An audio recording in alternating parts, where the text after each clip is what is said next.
Holy cow, welcome back finally to Riding Shotgun with Tupper after a several week hiatus. Had problems with the truck. The path has been submerged and muddy and impossible to navigate, and then I took a little downtime too, but back at it today and happy to do so.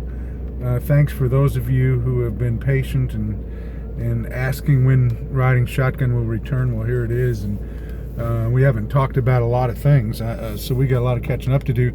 I don't know how far back I can go. I did mow back here over the weekend, so that's good news that I could even get back here. I know my farmer's been back here trying to get some, he's not in the field yet because it's still, I think, too soft, but trying to get some areas opened up where we've had some accumulation of water. And you might see some of that as we come around here. But NCAA Tournament, I thought it was a great tournament. Loved it. Didn't have my teams playing in the finals. I had picked Duke just because I thought they were the best team I'd seen during the season, and they struggled more than once and then got knocked out. And congratulations to Virginia, and what a turnaround from a year ago for them. I thought my favorite game of the tournament was the Purdue-Tennessee game. That was just an amazing game. That's one of those games that, I'll remember for a long while. That's what the tournament should be like, where somebody goes crazy like Ryan Klein and makes a bunch of threes, and Carson Edwards was so entertaining throughout the tournament. That was just a wonderful, wonderful game. And then I really enjoyed watching Michigan State.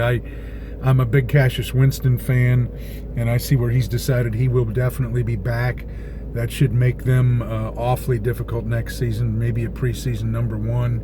And of course, we have Ayo's decision, which really, let's face it, as Illini fans, many people are conditioned to expect just a succession of bad news in the off season. That's when you have players unexpectedly transfer. That's when you have players decide they're going pro. That's when you have LeRon Black get hurt. That's when you have bad news happen off the court. That's when you may have a shakeup in a coaching staff. This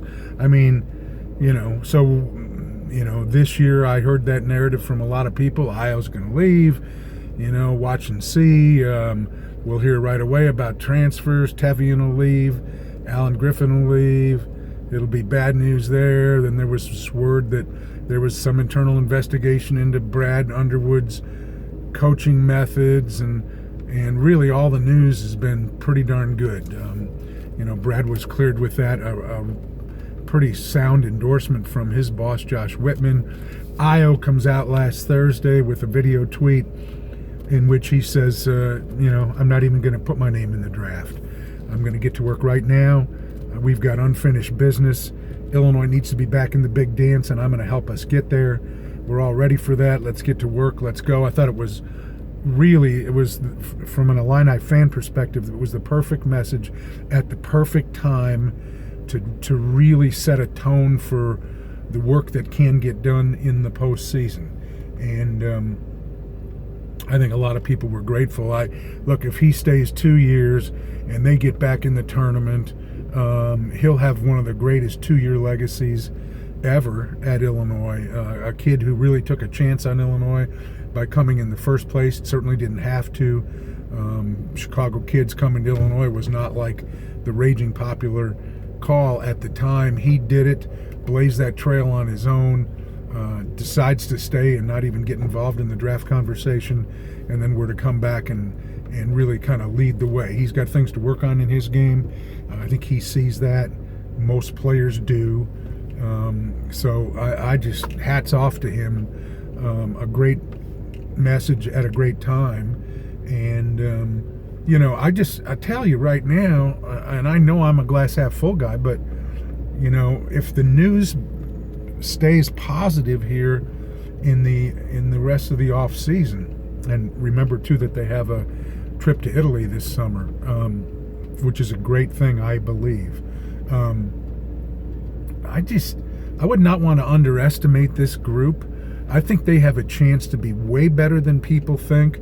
I know they're not in the early Lunardi bracketology for next year, But I see Andy Katz has them, 36 or 37 in his rankings for next season. I think that's not unrealistic. We need to see some things, but look how effective Georgie was as a freshman. He spends this summer learning how to defend hard without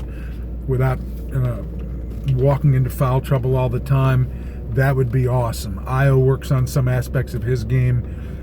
I think he needs to become a little better free throw shooter. I think everyone can become a little better 3-point shooter.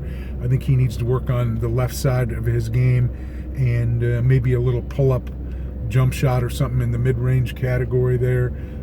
Everyone else has got things they can do to improve, but you have a core now of Ayo returning, Trent Frazier returning, Georgie Bashanashvili, Tevian Jones, Alan Griffin, Andres Feliz, DeMonte Williams, Kipper's back.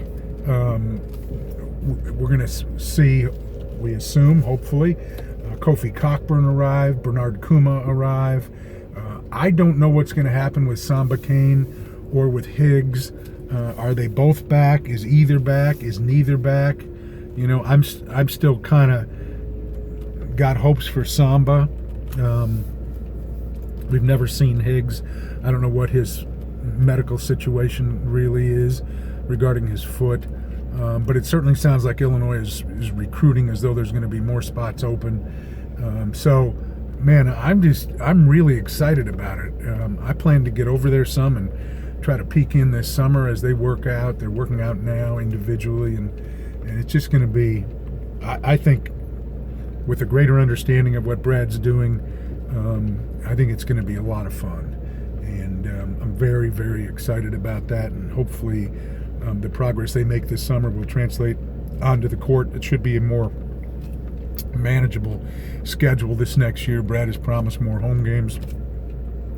We've seen the Big Ten pairings, at least in terms of who they play how many times.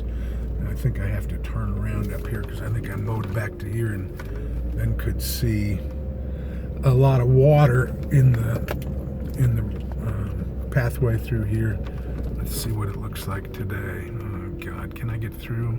Am I gonna try this? Oh hell.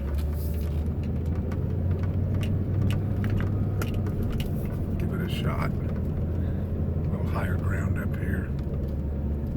Yesterday was a good drying day. It was almost 80 degrees here, or 82, whatever. I don't know what it ended up being officially. And a lot of wind, and you get those long warm days with wind. Anyhow, back to the matter at hand. As you know right now, if you've ridden shotgun before, I get off on these little land and weather tangents, and it's the first time I've been back here in so long. I'm sort of looking at it with a little bit of wonderment. At any rate, I'm excited about hoops, really excited about basketball, and feel like there's some traction and some momentum now that could carry over. I think I'm going to have to turn around here, though. And then football, this news about the possibility of Tommy Stevens, the quarterback transfer, well, he is going to leave Penn State. I've read the stories that quote his dad and stuff, so he's leaving. And this is a really talented kid who did a number of things to really amp up his popularity with Penn State people, but apparently hasn't convinced. He's had an injury, hasn't convinced James Franklin and staff that he should be anointed the guy now that McSorley's leaving. But he's considering 5 schools, and Illinois is one of them, and that's really becomes an interesting dynamic with, you've got MJ Rivers, who looks like the leader coming out of camp. You have Matt Robinson probably behind him too. You have the arrival of Isaiah Williams, who's a hugely heralded recruit, and a whole bunch of positive momentum coming out of the St. Louis area. If you bring in a grad transfer, what does that do to that dynamic? Do you get people angry? Is there disloyalty in Liddyville? I mean, I don't know how anybody would view any of that. And yet you can never stop trying to get better players. So I don't know what Rod's got up his sleeve, and Lovey as well. And so Tommy Stevens is an interesting guy. He's a big dude, 6'5", 228 or something. Theoretically a dual threat guy, with a lot of personality and charisma. You know, I don't know. We'll see where this leads, but it kind of throws a fascinating little option into the mix as Illini football after they've wrapped up spring ball and as they head into their summer as well. My understanding on the Performance Center is that players will move in July 31st, and I think I was told that there is a public dedication planned for October, when Dick Butkus will be here for that, and the Butkus statue will be unveiled right outside the Performance Center. That'll be exciting. So anyhow, fun stuff going on there, and but I just can't keep my thoughts off of basketball, to be truthful with you. Ayo's decision kind of lit a little spark under me too. Okay, you know, this kid's all in, and I would think that his teammates would be pretty excited about it as well. So, all right, everybody, thank you very much. Apologize again for having had such a drought of riding shotgun. I'm glad to get back here and look around. I don't know when our farmer will get in the field in terms of getting some corn planted. I believe last year I took a picture of him planting corn on April 27th. I would say it's going to be later than that. I think we're into May, but I asked him the other day, is it ever going to get dry? And he just laughed. He's an experienced guy, and he just laughed and said, it always does. And he reminded me that there'll be a day this summer when we'll look at each other and go, gosh, I wish we could get some rain. And that's the truth. And so anyhow, things are starting to happen, really greening up. That's for sure, every day. I've already mowed my grass, I think 4 times, and it grows like crazy. So thanks for riding along. I will try to get back on a more regular schedule, and we'll post on Twitter when things are happening. And have a great weekend, everybody. Hope you had a good Easter, and we'll talk to you soon. Bye.